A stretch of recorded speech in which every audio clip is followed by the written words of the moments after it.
Hi everyone, this is Farah and welcome back to my channel. Welcome if you're new and welcome to FeBAGuary. If you haven't been following this series on my channel, every single day of the month of February I'm uploading a handbag video, and every week I'm also doing a new bag unboxing or reveal, and at the end of it all I'm going to go out with a bang because I'm going to do my entire handbag collection. So if you've been enjoying this, please, if you haven't already, go ahead and hit the subscribe button down below. I'm trying to get to 1,000 subscribers this year, and I would be so absolutely thrilled if you could help me along with this journey. I make videos on fashion and luxury, handbags, so if you love that kind of content, you're definitely going to love it here. This whole series has been really exciting and fun for me to do, but also quite challenging, but I really truly hope you guys are enjoying it. But today's video is going to be about kind of my tips and tricks about buying pre-loved and also the sites that I use. If you've been watching some of my other videos, especially some of the unboxing or reveal videos, I've kind of shown you a lot of the handbags that I've gotten and mentioned that I do buy a lot of them pre-loved.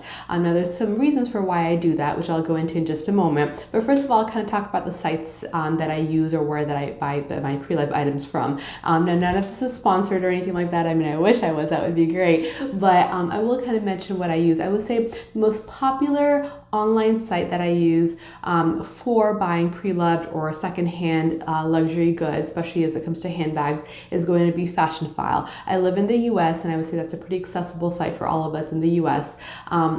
The thing I love about Fashionphile is that, one, they authenticate their items. Now, I always say as a caveat, it's always a good idea to be aware of what you're purchasing, kind of do a little bit of research on your own. So, if you were to receive a really obvious inauthentic item, you'd be aware of it. But Fashionphile, I would say I trust them for it. They do kind of, work together or somehow partnered with Neiman Marcus. So I think that backing also makes me feel a little bit more safe with them. But they authenticate all their items, and it goes through a pretty rigorous process from what they mentioned. And then their listings that they post online is also really nice. The pictures are very clear. They often have pictures of, all sides of the bag, the back, front, bottom, interior, hardware, and they also post usually the bag being worn by a mannequin, give the dimensions, give a description. They also use a rating system of how the bag is as far as condition goes. So for example, good, very good, excellent, giftable, meaning it's been, essentially untouched. So, and I would say overall, in my experience, other than one experience in which if you haven't seen that video of my Fashionphile fail, I'll have that link below, but otherwise, I've had a really good experience. Usually what they describe is accurate, and sometimes the conditions that they mention is actually better than what they're describing it to be. So if they say good, I might look at it and think, no, actually that's better than good. It's very good, as they would call it. But the reason I also like Fashionphile is that they do have a 30-day money-back guarantee. If you leave the item without any alterations, you leave the tag on, and if you just decide, you don't like it for whatever reason or it doesn't fit to what you wanted, you can go ahead and return it pretty hassle-free, and I have had to do that before. So I really enjoy buying things from there. It's just, again, a really easy site to kind of browse everything through, and they have a lot of options. I would say the one downside to Fashionphile is that things on there can be a little bit pricey compared to some of the other deals you can get in other sites. But they do have a really good inventory, which I do appreciate. Another site that I've been also using more lately is The RealReal. Now, I will say with The RealReal, I have heard that sometimes they have a lot of inauthentic items that have passed their authentication process, so you have to be a little bit more wary about them. So I would say, again, just like any other site, kind of do your due diligence of research, which I usually do. But The RealReal is another site I have bought from. Now, with The RealReal, the thing I don't like about them is that their pictures just aren't that great. They usually only have like 3, maybe 4 maximum pictures posted, whereas Fashionphile has much more beyond that. And the pictures often are just not good quality. They don't show all parts of the bag. So sometimes it's, you don't really know what you're getting. Also, all their handbag purchases are listed to be final sale.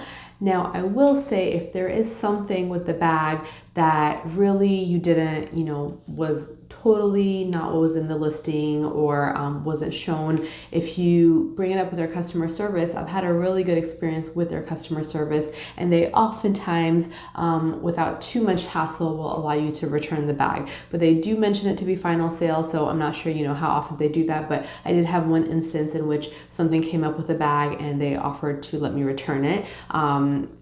So their customer service, I would say, is pretty good. They have like a chat service that I have used before.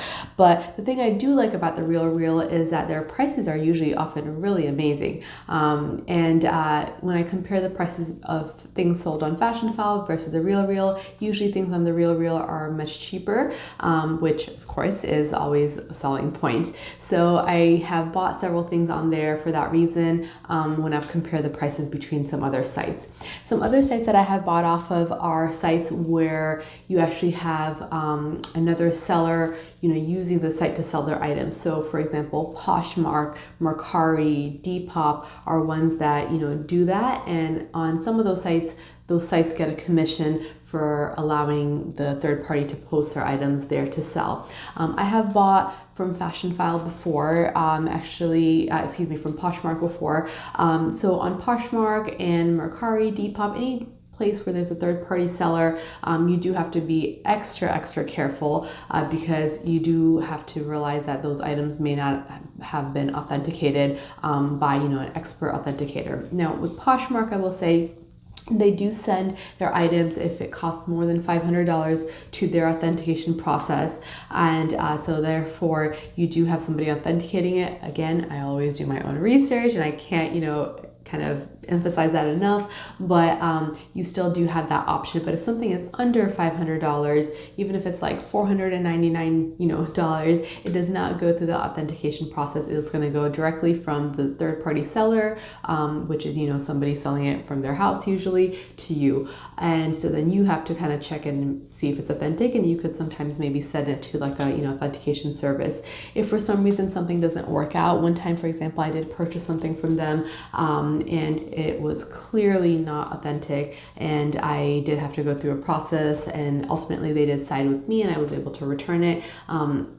But they definitely made me provide lots of pictures and things like that. So it was a little bit more of a hassle than some of the other places. So I don't use that site so much anymore, just because I think over time I've seen there's so many replicas and fakes sold on that I just have started to distrust that site, and just for peace of mind I'll usually use another site, and I would say most of the time on that site when people are selling their bags, I have not found a huge discount or savings, and I usually see a better savings on places like Fashion File or the Real.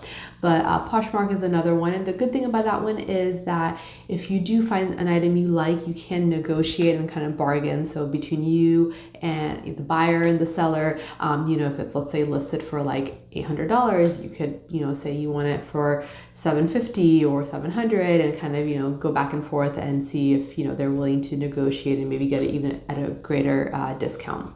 Another site I've used, which is similar, is Mercari. And Mercari, same kind of thing.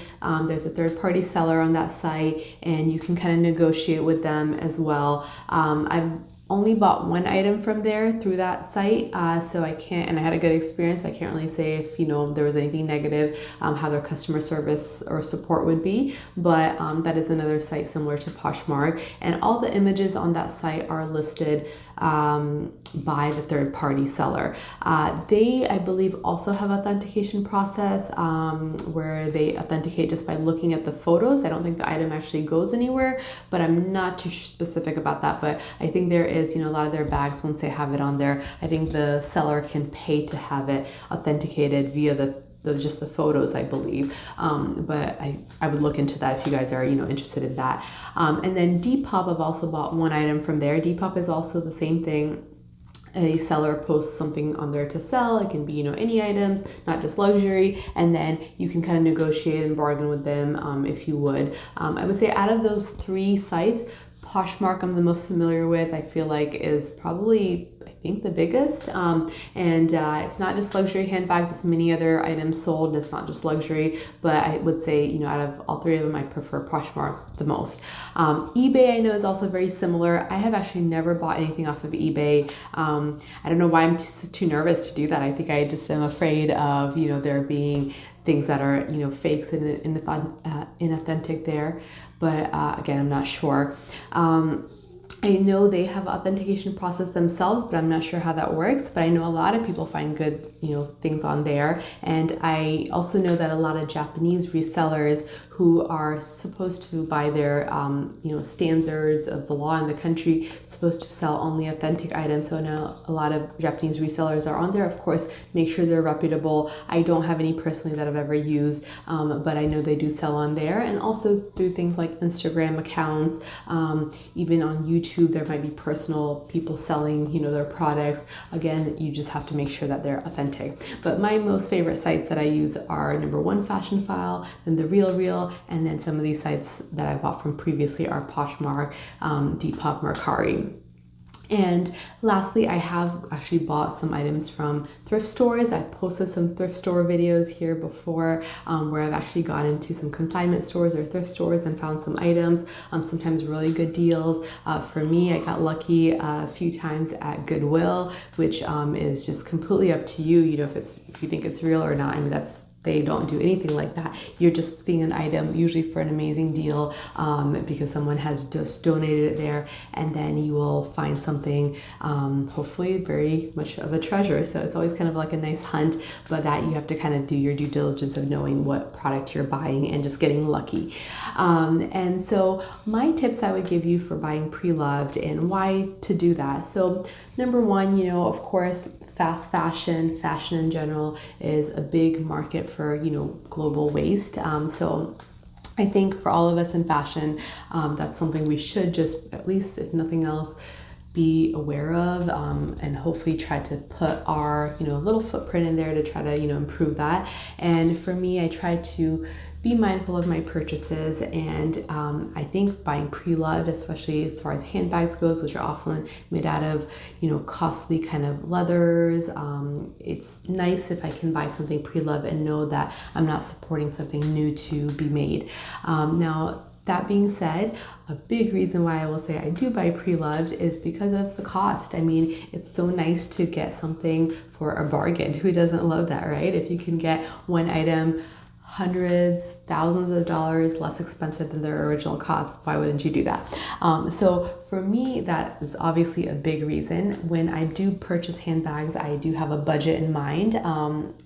For me, it's gonna sound a little bit silly, but a budget that I've always had in mind is that other than Chanel and Hermes, I'm never gonna go over $1,000. Everything else that I purchase, I'm gonna have to be less than that. And so far I've followed that. Now I don't own anything Hermes in my collection yet, but at least for my Chanel, I can say that. And I know it's kind of a silly thing, but I think that was something I felt comfortable with. So you have to find something you feel comfortable with. But at the end of the day, it is purchase by purchase that I kind of set a budget for. So if I want something, I'm like, okay, this is the price that I'm kind of, you know, not willing to go much over. And for me personally, I am okay to get a better price and kind of have something that is a little bit more used. I know some people want it to be brand new, you know, with the box, dust bag, authentication cards, paperwork, and it's completely okay. And some people also want the experience of buying it in the stores. I've had the experience of buying it in the stores before, for example, like in Louis Vuitton, and for me it was like not that exciting. I don't know, I actually was like more nerve-wracking there. I kind of like to do it in my own time at home, and I can compare and not feel pressured. And it was a good experience, but it wasn't anything to me that's worth like extra hundreds or thousands of dollars. So for me, buying it pre-loved is totally worth that difference for that experience part of it. And also that savings, I feel like that I can put towards other purchases, other bags, or just other things that I like to do, whether it's travel or experiences. So I like it for that reason. And for me, I also kind of think of it as like a used car, for example, a new car versus a used car. Sometimes, you know, when you have a new car, you drive it off the lot, it automatically, you know, depreciates in value. And I think of the handbag in the similar kind of way where, you know, if you buy it on brand new and you kind of use it, most handbags are going to depreciate the moment you've used it, and the resale value is not going to be as good. Now, of course, there's exceptions. Chanel or Hermes are usually two of the bags that have exceptions to that. Some of the really highly sought after trendy pieces or newer pieces by other fashion houses can also have a higher resale value. But me personally, I'm not looking to resell things. When I make a purchase, I think about it long. I think about it, with a lot of research, and then I'm trying to buy it for my collection to be in there for long term. I don't think about selling it. In fact, I don't like the process of selling things. I find that just more of, kind of a stressful thing. So I really like to just buy it and hope to keep it in my collection for the long term, if not forever. So for me, I do want something that is good quality. I'm okay with a little bit of wear or a little bit of use from it personally, just because I know I'm gonna wear it, and I know from my personal experience, if something is brand new, I tend to actually feel a lot more nervous about wearing it, and it sits in its, in the closet, in its bag. Whereas if something has already been used a little bit, then I'm like, okay, it's already been used. So I'm more, just able to go ahead and enjoy it, and, less reluctant to wear it. So I actually found that for me, that works better. So for me, the reasons to buy pre-loved is, one, no stress of kind of being in the store and the pressure sometimes to buy. Also the price of it being much less expensive. And then also not to feel so nervous about wearing it because it's already been worn. So that really helps me. When you are buying pre-loved, I think one of the reasons you can get a better price on it is if you shop around in different sites. Don't be afraid on sites where you can negotiate the offer to give an offer, not a lowball offer, but, something that seems reasonable. I think usually most people are willing to kind of negotiate or work with you on. And then also, if you're gonna buy pre-loved, just know the item is not gonna be perfect. And if you're looking for perfection, I think pre-loved may not always be the right for you unless it's in absolute brand new condition. But I think if you're okay with maybe a little bit of, for example, a little bit of wear, a little small scratch, stuff like that, then it's not a big deal. Another reason for me buying pre-loved doesn't bother me is that I don't like actually all the packaging. I mean, I know a lot of people prefer to have all the box and the paperwork and tags and, dust bags, all that kind of thing. I do like the dust bag because I actually do use the dust bag to store my bags. I do like having the dust bag if possible, but that's not a reason that, I purchase a bag versus not. If I get the bag I want for a much better deal just because it doesn't have a dust bag, then I'm okay with that. I could always buy that dust bag, secondhand from, another seller, or just use one of my other dust bags that I have. I do actually use a dust bag, so I like to have that, but I would say I actually don't like or need the box. I hate having boxes for things. I used to be somebody who used to always keep the box and stuff for so many things, not just luxury purchases, but like kitchenware or something. I would just keep the box, and after a while I was like, why am I keeping the box? I don't plan to resell things, and if I'm gonna resell it, it's gonna just have to be without the box. So I actually don't mind not having the box. To me, having the box and having to find a place to store it, that clutter is I just don't like it. And I don't use the boxes for decoration or anything like that. I honestly find boxes just like a cardboard box. It's a bit of a clutter for me. So I am often actually trying to buy things without a box, which means I can get that savings that goes along with it. So that also kind of works for me when buying pre-loved as well. And as far as the last thing with buying pre-loved, when you do buy pre-loved, make sure, again, like I mentioned, that you are comfortable with the authenticating that item, not necessarily yourself. You can use a third-party authenticator, which I have done before in the past. There's Real authenticators. There's some other ones I'm forgetting right now, but you can use them, but just make sure you feel comfortable for it, because the worst thing is that you buy something pre-loved and then it's not authentic. So hopefully that was a good, helpful tips and tricks of kind of, when to buy pre-loved, why to buy it, and when you can get good deals, and kind of what I use personally. I really hope you enjoyed this video. If you did, please go ahead and give it a thumbs up. If you haven't already, please hit the subscribe button down below. And I hope you've been enjoying FeBAGuary, and if you are, please continue watching for the next video. Have a wonderful day. Bye.